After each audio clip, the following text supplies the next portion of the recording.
Oh hey Spencer, I've been thinking about the different kinds of movies that we watch, and why we watch them. There are of course the different genres. So if we want to laugh, we'll go to a comedy. If we want to be scared, we'll go to a horror movie. If we want to see things blown up, go to an action movie. Then there of course are biopics which depict stories of people who really lived.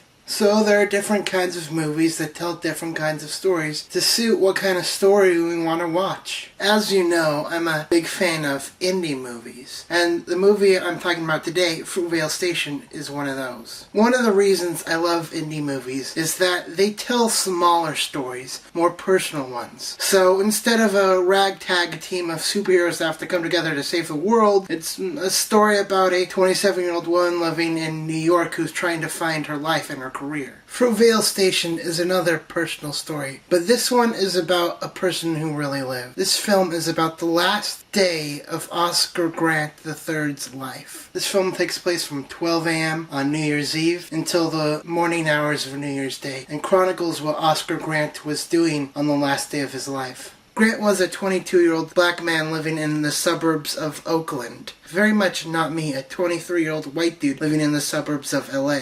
But this movie put me in his life, put me in his world, and made me see things through his eyes. And that is because of first-time director Ryan Coogler and lead actor Michael B. Jordan. Coogler was a graduate of USC, but he grew up in the Bay Area and specifically in the suburbs of Oakland. So Coogler's familiarity with the area really brought life to the movie. In fact, there's a great interview with Coogler describing why he chose to tell this story and how he went about interviewing Grant's family and friends to find out what happened to him. I'll put a link to that interview in the doobly-doo below. Now, Michael B. Jordan I'm familiar with from last year's Chronicle, where he played one of the teens who suddenly gains superpowers. Jordan does a great job of bringing both a humor to this character, but also an emotional depth to this character. He helps you fall in love with Grant and understand where he's coming from.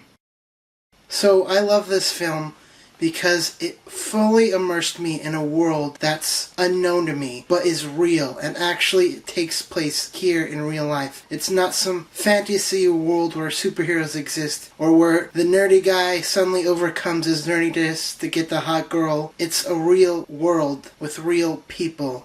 Also, a little thing that I really love that I haven't seen before is the effects that they use when the main character is texting someone. Definitely go see this movie if it's playing in a theater near you. And if it isn't, check it out when it comes out on DVD. Spencer, I'll see you tomorrow.